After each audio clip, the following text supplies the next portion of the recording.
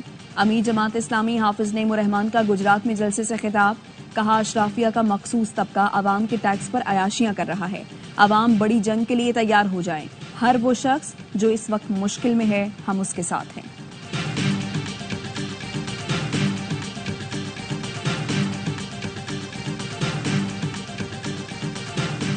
M Q M Pakistan کے زیر اہتمام حیدرآباد میں یوتھ کنونشن، سکولز، کالجز اور جامعات کے طلباء و طالبات کی شرکت، آئی ٹی ماہرین کی شرکاء کو جدید تعلیم کی افادیت پر بریفنگ، ایم کیو ایم قائدین کا خطاب۔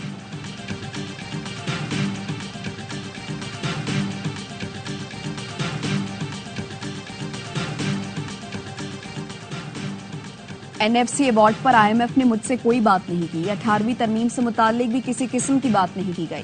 وزیر اعلیٰ سندھ مراد علی شاہ کہتے ہیں وفاق نے 18ویں ترمیم پر عمل کرنا شروع کر دیا، ساری وزارتیں ختم کر دیں، دیگر معاملات پر خدشات ہیں، پیپلز پارٹی وہی کرے گی جو ملک کے فائدے میں ہوگا۔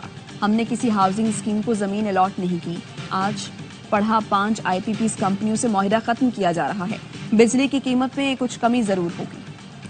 کراچی کے حلقے این اے 231 کے 4 پولنگ اسٹیشنز کے ووٹوں کی دوبارہ گنتی کے دوران ہنگامہ آرائی، سیاسی جماعت کے کارکن ووٹوں کا تھیلا لے کر فرار، بیلٹ پیپرز کو آگ بھی لگائی۔ الیکشن کمیشن نے بیلٹ پیپرز جلانے اور چوری ہونے کا نوٹس لے لیا، ملوث افراد کے خلاف فوری کارروائی کا حکم۔ الیکشن کمیشن سندھ سے فوری رپورٹ طلب، پیپلز پارٹی اور پی ٹی آئی کے کارکنان کی ہنگامہ آرائی کے باعث صوبائی الیکشن کمیشن دفتر کے باہر کا علاقہ میدان جنگ بنا رہا۔ ریجنل الیکشن کمشنر امتیاز کلہوڑو کہتے ہیں عدالتی حکم پر گنتی کرنے والے تھے کہ اچانک حملہ ہو گیا۔ اسلام آباد ہائی کورٹ کا بانی پی ٹی آئی سے بہن نورین نیازی کی ملاقات کرانے کا حکم، فیصلے میں کہا گیا قانون کی نظر میں سب برابر ہیں، بانی پی ٹی آئی کی صحت اور حفاظت بہت ضروری ہے، سیکیورٹی الرٹ کی وجہ سے ملاقاتوں پر پابندی نظر انداز نہیں کی جا سکتی۔ اسلام آباد میں خیبر پختونخوا ہاؤس کو ڈی سیل کر دیا گیا، اسلام آباد ہائی کورٹ نے کل کے پی ہاؤس پر لگی سیل ہٹانے کا حکم دیا تھا۔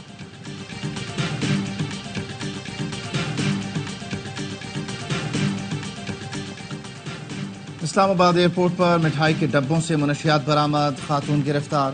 خاتون بحرین جا رہی تھی، گدا گری کے شعبے میں روک کر تلاشی لی گئی تو منشیات نکلی۔ خاتون نے دعویٰ کیا کہ اسے بحرین میں یہ ڈبے ایک شخص کے حوالے کرنا تھے۔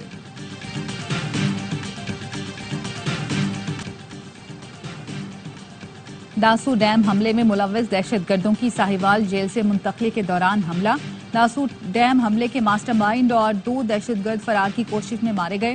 ترجمان سی ٹی ڈی کے مطابق ریڈ الرٹ پر دہشت گردوں کو جیل سے منتقل کیا جا رہا تھا، نامعلوم دہشت گردوں نے ساتھیوں کو چھڑانے کی کوشش کی، دہشت گرد اپنے ہی ساتھیوں کی فائرنگ سے ہلاک ہو گئے۔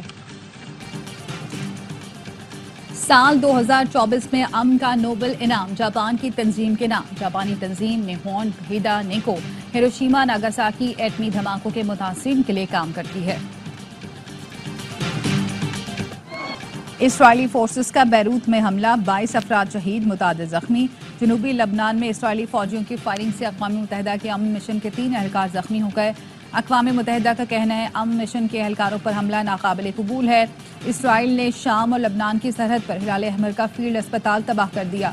امریکی نائب صدر کیملا ہیرس کا کہنا ہے غزہ اور لبنان میں فوری جنگ بندی ہونی چاہیے۔ اسرائیل نے لبنان میں جنگ بندی کے لیے غیرمالیوں کی رہائی کی شرط لگا دی ہے۔ اسرائیلی میڈیا کے مطابق موساد کے سربراہ نے سی آئی اے کو شرائط بتا دی۔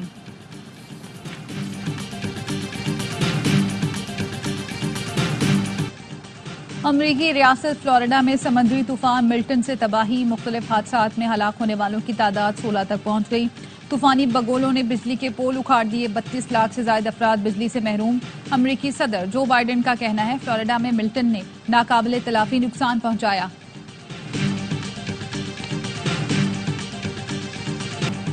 ویمنز ٹی20 ورلڈ کپ میں قومی ٹیم آسٹریلیا کے خلاف 82 رنز پر ڈھیر، عالیہ ریاض 26 رنز کے ساتھ ٹاپ سکورر رہیں۔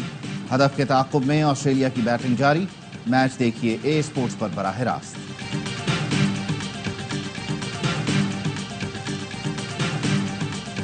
ریاض سیزن کے افتتاح پر باکسنگ کا بڑا مقابلہ، عالمی چیمپئنز آمنے سامنے۔ کراؤن شو ڈاؤن میں کل روس کے آرتر اور ڈیمٹری ایک دوسرے کے مد مقابل ہوں گے۔ دیگر مشہور فائٹرز کرس یومناک جوڈیر، فریزن کلارک، اسکائی نکلسن اور سعودی عرب کے محمد العقل بھی اپنے جوہر دکھانے کے لیے تیار ہیں۔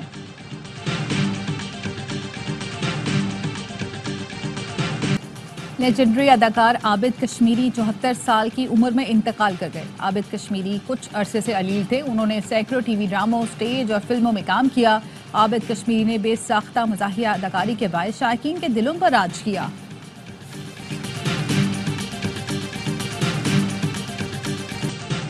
بالی ووڈ کے اینگری ینگ مین 82 سال کے ہو گئے۔ سپر اسٹار امیتابھ بچن کو سالگرہ مبارک۔ 1979 سے فلمی سفر شروع کرنے والے امیتابھ نے 5 دہائیوں تک فلمی دنیا پر راج کیا۔